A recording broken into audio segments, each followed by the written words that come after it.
بسم الله الرحمن الرحيم. إن الذين ينادونك من وراء الحجرات أكثرهم لا يعقلون ولو أنهم صبروا حتى تخرج إليهم لكان خيرا لهم والله غفور رحيم. بسم اللہ الرحمن الرحیم۔ سورہ حجرات کی آیت نمبر 4 ہے۔ ان الذین ینادونک من وراء الحجرات اکثرهم لا یعقلون۔ اے نبی، وہ لوگ جو تجھے حجروں کے پیچھے، کمروں کے پیچھے سے پکارتے ہیں، ان میں اکثر لوگ عقل نہیں رکھتے۔ ہوا اس طرح کہ ایک قبیلہ تھا بنی تیم، وہ مدینے سے باہر رہتا تھا، اور اسلام نے اس کا چرچا سنا، اور وہ لوگ نبی سے ڈیبیٹ کرنے کے لیے آ گئے، اور انہیں پتہ نہیں تھا کہ نبی کے ٹائم، سونے کا ٹائم کیا ہے، آرام کا ٹائم کیا ہے، اور معمولات کیا ہیں۔ اس بنیاد پر وہ اس ایسے وقت میں آگے جب نبی آرام فرما رہے تھے، اور جب آئے تو ظاہر ہے عرب کی گرمی تھی، اس گرمی میں جو وہ ٹھہر نہ سکے، مسجد میں انتظار نہ کر سکے، تو انہوں نے اونچی آواز میں بولنا شروع کر دیا، اے محمد اخرج علینا، اے محمد مصطفیٰ، آپ جو ہے جلدی کریں، ہمارے پاس آئیں۔ کہتے ہیں ان کی اس بات سے نبی کریم کو دکھ پہنچا، کہ دو وجہ سے۔ ایک وجہ یہ تھی کہ وہ بیٹے میں آئے ہیں، ٹائم کا انہوں نے خیال نہیں رکھا۔ دوسری وجہ یہ ہے کہ وہ کسی لقب سے انہوں نے نہیں پکارا، بلکہ نبی کریم کو ان کے نام سے پکارا، اور پکارنے کے بعد وہاں بار بار ایسا کہہ رہے تھے۔ تو قرآن نے بعض الفاظ میں یہاں پر ان کی مذمت کی ہے، اور ایک حوالے سے نبی کو حوصلہ دی ہے، نبی کریم کو۔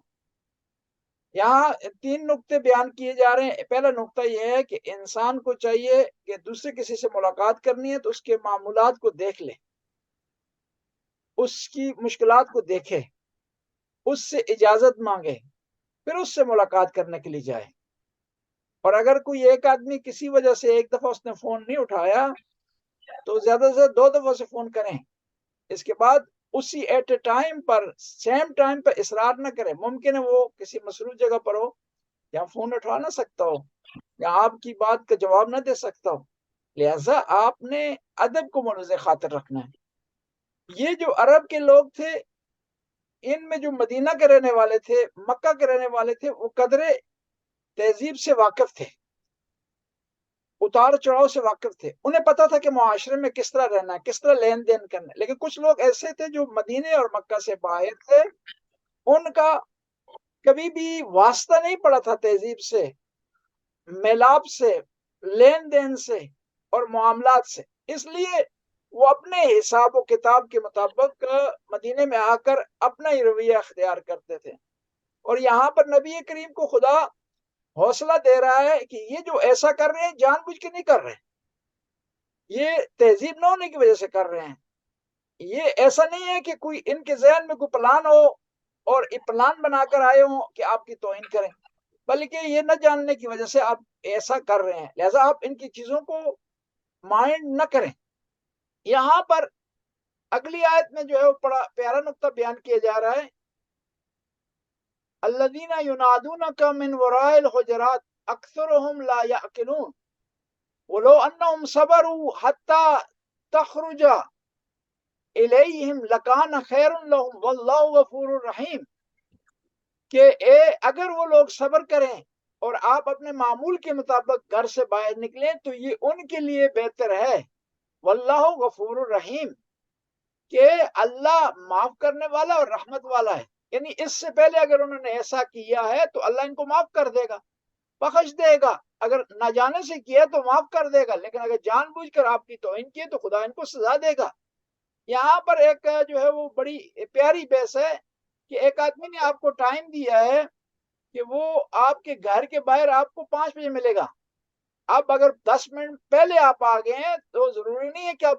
جو ہے وہ ہارن بجانا شروع کر دیں گاڑی کا، اپنے لیے بھی ٹینشن کریٹ کریں، ہمسایوں کے لیے ٹینشن کریٹ کریں، اس بیچارے کو جس نے ذہن میں ہے کہ 10 بجے اس نے باہر نکلنا ہے، آپ 10 منٹ پہلے اسے ڈسٹرب کر رہے ہیں، ایسا شریعت نے اجازت نہیں دی۔ قرآن کی یہ آیات موقع محل کے مطابق نازل ہوئی ہیں، لیکن یہ ہمیشہ کے لیے، ہمیشہ کے لیے۔ اب ہمارے درمیان اللہ کے نبی نہیں ہیں، لیکن ہمارے درمیان ٹیچر ہیں ہمارے، ان کا ہمیں رسپیکٹ کرنی چاہیے، والدین ہیں ان کی رسپیکٹ ہمیں کرنی چاہیے، ہمارے بزرگ حضرات ہیں، سینئر شہری ہیں، ان کی رسپیکٹ کرنی چاہیے۔ ایک آدمی ہے، وہ کسی حوالے سے آپ کا اس سے لین دین ہے، اس کی رسپیکٹ کرنی چاہیے۔ میں اس دن ڈاکٹر کے پاس یہاں گیا تو یہاں معمولاً ایسا ہوتا ہے کہ ڈاکٹر 5-10 منٹ لیٹ ہو جاتا ہے،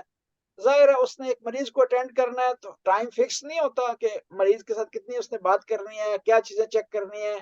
اس نے کس طرح ڈیل کرنا ہے، تو بعض اوقات وہ 5 منٹ جو ہے لیٹ ہو جاتا ہے۔ وہ ڈاکٹر لیٹ ہو گیا بیچارہ، تو یہ کبھی جو ریسیپشن کے دروازہ کھٹکھٹا رہا ہے، کبھی وہ لیب کا دروازہ کھٹکھٹا رہا ہے، یہ ٹینشن اس کو بنی ہوئی ہے۔ یعنی تمہیں پتا ہے کہ ڈاکٹر نے آنا ہے اور اس نے تجھے اٹینڈ کرنا ہے، اگر ڈاکٹر نے نہ آنا ہوتا تو تمہیں وہ میسج دے دیتا،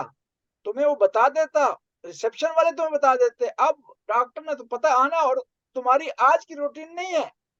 تم آتے ہو مہینے میں 1-2 دفعہ آتے ہو، تم پتہ ہے کہ ڈاکٹر 5-10 منٹ لیٹ ہو جاتا ہے، تو اب صبر سے آرام سے یہاں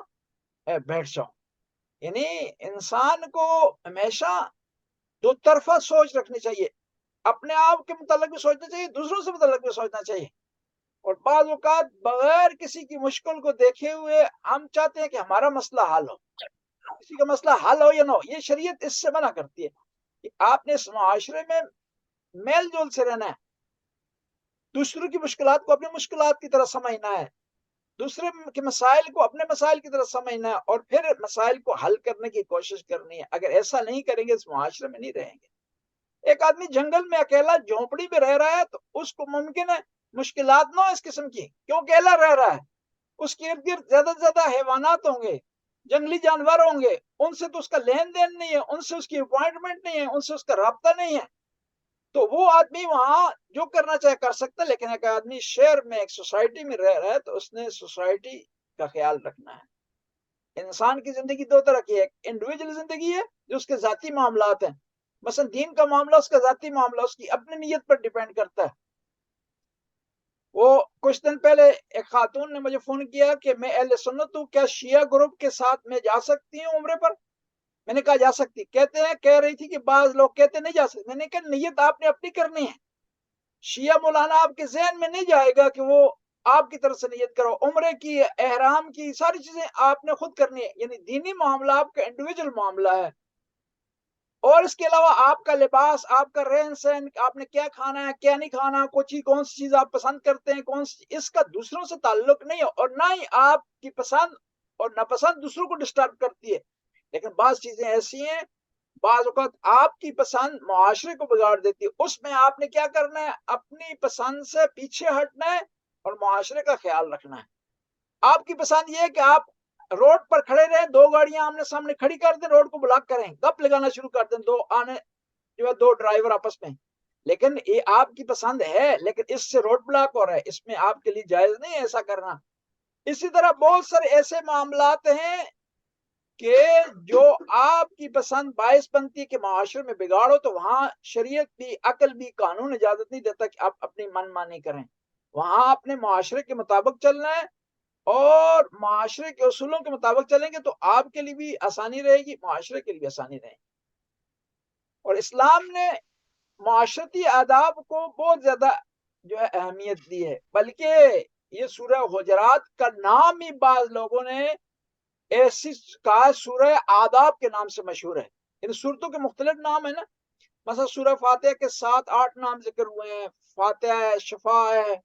الحمد اسے کہا جاتا ہے، سبع مسانی اسے کہا جاتا ہے، ان بہت سے نام، اس کو مختلف مناسبتوں سے اس کے نام رکھے گئے۔ اسی طرح یہ سورہ، اس کو سورہ حجرات بھی کہتے ہیں اور سورہ آداب بھی کہتے ہیں۔ اور اس آیت سے کچھ نکات جو ہے وہ نکلتے ہیں جو آپ خدمت پیش کرتے ہیں۔ پہلا نقطہ یہ نکلتا ہے کہ جو آدمی بھی بے ادبی کرے گا گویا عقل نہیں رکھتا۔ اگر آپ چاہتے ہیں کہ آپ عقل مند شمار ہوں تو دوسروں سے ادب سے پیش آئیں، ادب سے بات کریں، آپ کا بیہیویئر ادب سے جو ہے وہ پر ہونا چاہیے، بھرپور ہونا چاہیے، اور اس میں کوئی ایسا پہلو نہ ہو جو بے ادبی شمار ہوتا ہے۔ اور یہ بھی یاد رکھنا آپ نے، ہر ثقافت میں بعض اوقات بے ادبی مختلف ہوتی ہے۔ ممکن ہے آپ کی زبان میں ایک اشارہ ادب شمار ہوتا ہو، لیکن دوسری زبان میں وہی اشارہ برا استعمال ہوتا ہے، اچھا استعمال نہیں ہوتا۔ مثلا نارویجن میں جو انگوٹھا دکھانا کسی کو یہ اوکے کے معنی میں، لیکن ہماری پنجابی زبان میں یہ یا اردو میں یہ برا سمجھا جاتا ہے، ٹھینگے کے معنی میں لیا جاتا ہے، برا اچھا نہیں سمجھا جاتا۔ لہٰذا یہ بھی ہمیں خیال رکھنا چاہیے کہ اگر چاہتے ہیں کسی معاشرے میں صحیح طریقے سے رہ سکیں اور لوگ ہمارا برا نہ بنائیں، تو وہاں معاشرے کی جو اقدار ہیں اور معاشرے کی جو ثقافت ہے اس کو فالو کریں، اس کو سمجھنے کی کوشش کریں، تاکہ معاشرے میں آپ کا مسخرہ نہ کیا جائے، معاشرے میں آپ کو بیوقوف نہ سمجھا جائے، معاشرے میں آپ کے ممکن ہے اچھے کام کو بعض اوقات برا جو ہے وہ سمجھا جائے گا اگر کسی کی ثقافت کو، تہذیب کو اگر نہیں جانتے۔ اور اسی آیت سے پتہ چلتا ہے کہ ہر آدمی کو حق حاصل ہے کہ وہ اپنے ٹائم میں سے کچھ آرام کے لیے وقت مختص کرے، اور پھر دوسروں کے لیے یہ ضروری ہے کہ اس کے آرام کا خیال رکھیں۔ نبی کریم نے اپنے وقت کو تقسیم کیا ہوا تھا، اپنی فیملی کو کے درمیان، اپنے اصحاب کے درمیان، حکومتی معاملات کے درمیان، جنگ و صلح کے معاملات کے لیے۔ تو وہ اپنے وقت کے مطابق گھر سے باہر نکلتے تھے لوگوں سے ملاقات کرنے کے لیے۔ اب جو ہے یہ جو ناسمجھ لوگ تھے، وہ نبی کریم کے جو ٹائم ٹیبل تھا، جو اسکیڈول تھا، اس میں خلل ڈالتے تھے۔ تو قرآن نے ان کو منع کیا ہے کہ آپ کو حق حاصل نہیں ہے کسی کی ذاتی زندگی میں انٹرفیئر کریں اور اس کے جو ہے آرام میں خلل ڈالیں۔ اور اسی آیت سے پتہ چلتا ہے کہ جو لوگ کسی کی توہین کرتے ہیں وہ دو طرح کے ہیں۔ ایک تو قصد کرتے ہیں، غرض سے کرتے ہیں، ہدف ان کا توہین کرنا ہوتا ہے، ان کا معاملہ جدا ہونا چاہیے ان افراد سے جو بھولے سے کرتے ہیں، نہ سمجھی سے کرتے ہیں اور بے وقوفی سے کرتے ہیں۔ وہ توہین کر رہے ہیں لیکن ان کا قصد نہیں ہے، ان کی نیت نہیں ہے۔ ان کے بارے میں خدا کہتا ہے واللہ غفور الرحیم، خدا ان کو معاف کر دے گا۔ لیکن جو جان بوجھ کے نبی کریم کی توہین کریں الفاظ کے ذریعے، بیہیویئر کے ذریعے یا کسی اور معاملے کے ذریعے، تو ان کی بخشش نہیں ہے۔ ان کو خداوند تعالیٰ اس دنیا میں بھی سزا دے گا، آخرت میں بھی سزا ان کو ملے گی۔ اور اسی آیت سے پتہ چلتا ہے کہ نبی کریم جہاں اتنی زیادہ مصروفیات تھی، اس کے باوجود بھی اپنی فیملی کو ٹائم دیتے تھے، اپنے آرام کے لیے انہیں وقت مقرر کیا ہوا تھا۔ یعنی یہ ایک درس ہے ہمارے لیے کہ ہمیں بھی چاہیے کہ ٹھیک ہے ہم مصروف ہیں، دن رات کام کرتے ہیں، کبھی نائٹ شفٹ ہو جاتی ہے، کبھی دن کو کام کرتے ہیں، لیکن اس کے باوجود بھی ہمیں فیملی کو ٹائم دینا چاہیے، ان کا جو ہے وہ خیال رکھنا چاہیے، تاکہ ہمارے تمام معاملات آگے چل سکیں۔ حتیٰ عبادت کے بارے میں یہ ہے کہ عبادت میں بیلنس ہونا چاہیے، کہ آپ کو اجازت نہیں ہے کہ حد سے زیادہ عبادت کریں۔ جب عبادت کے لیے ایسا معاملہ ہے تو دنیاوی معاملات تو بدرجہ اولو اس میں ایسا ہونا چاہیے کہ کچھ ٹائم انسان فیملی کے لیے رکھے۔ کچھ خواتین آئی نبی کریم کے پاس، آ کر شکایت کی کہ ہمارے شوہر جو ہیں وہ مسجد میں بیٹھ کے ہیں، صرف عبادت کرنا انہوں نے شروع کر دی ہے، وہ گھر کی طرف نہیں پلٹتے، گھر کا خیال نہیں رکھتے، گھر کے لیے جو ضروری اشیاء ان کی فراہمی کا بندوبست نہیں کرتے۔ تو نبی کریم نے ان اصحاب کو بلایا اور ڈانٹا اور کہا کہ اسلام میں ربانیت نہیں ہے، اسلام میں یہ ہے کہ آپ نے عبادت کرنی ہے، اسی معاشرے میں رہ کر کے آپ نے سارے معاملات کو چلانا ہے، اور ساتھ اس کے جو ہے آپ نے عبادت رکھنی۔ یہ کمال نہیں ہے کہ انسان فقط عبادت کرتا رہے، ظاہری عبادت، بلکہ اسلام نے تو حتیٰ یہ کہہ دیا کہ اگر جو آدمی اپنی فیملی کی آسائش کے لیے زحمت کرتا ہے، زحمت اٹھاتا ہے، وہ اس کو مجاہد جیسا ثواب ملے گا اور اس کو مجاہد جیسا اجر ملے گا۔ اس لیے کچھ صحابیات نبی کی بارگاہ میں حاضر ہوئی اور کہنے لگی کہ یہ جو مرد حضرات ہیں سارے ثواب ان کے لیے مختص ہو گئے ہیں، ہم گھر میں یہ جہاد پر یہ جاتے ہیں، اللہ کے راستے میں نیک کام یہ کرتے ہیں، اور ان معاملات میں ہمارا حصہ نہیں ہے، ہم ان معاملات میں ہمیں ثواب نہیں ملتا۔ تو پیغمبر نے ارشاد فرمایا ہے کہ آپ جو گھر میں اپنے بچوں کی پرورش کر رہی ہیں، اس کا ثواب اس مجاہد سے جو خدا کے راستے میں لڑ رہا ہے، جہاد کر رہا ہے، اس سے زیادہ ہے۔ یعنی اہمیت دی ہے اسلام نے تمام معاملات کو کہ آپ نے اس دنیا میں رہ کر تمام معاملات کو دیکھنا ہے اور تمام معاملات کو فالو کرنا ہے۔ کسی ایک میں کوتاہی بھی برداشت نہیں کی جاتی اور نہ اسلام اس کو برداشت کرتا ہے کسی ایک چیز میں کوتاہی کریں۔ اور دیکھیں نا، عبادتیں مختلف رکھی ہوئی ہیں، نماز ہے، روزہ ہے، حج ہے، زکوٰۃ ہے۔ ایک آدمی یہ کہے کہ میں صرف نماز پڑھنی ہے، میں نے حج بجا نہیں لانا، روزہ میں نے نہیں رکھنا، تو اس سے قبول نہیں کیا جائے گا۔ نماز بھی آپ نے پڑھنی ہے، روزہ بھی آپ نے رکھنا ہے، اس کے موسم کے مطابق، وقت کے مطابق، اور جب آپ کو استطاعت مل جائے گی آپ نے حج بھی بجا لانا۔ اگلی آیت کی طرف جاتے ہیں۔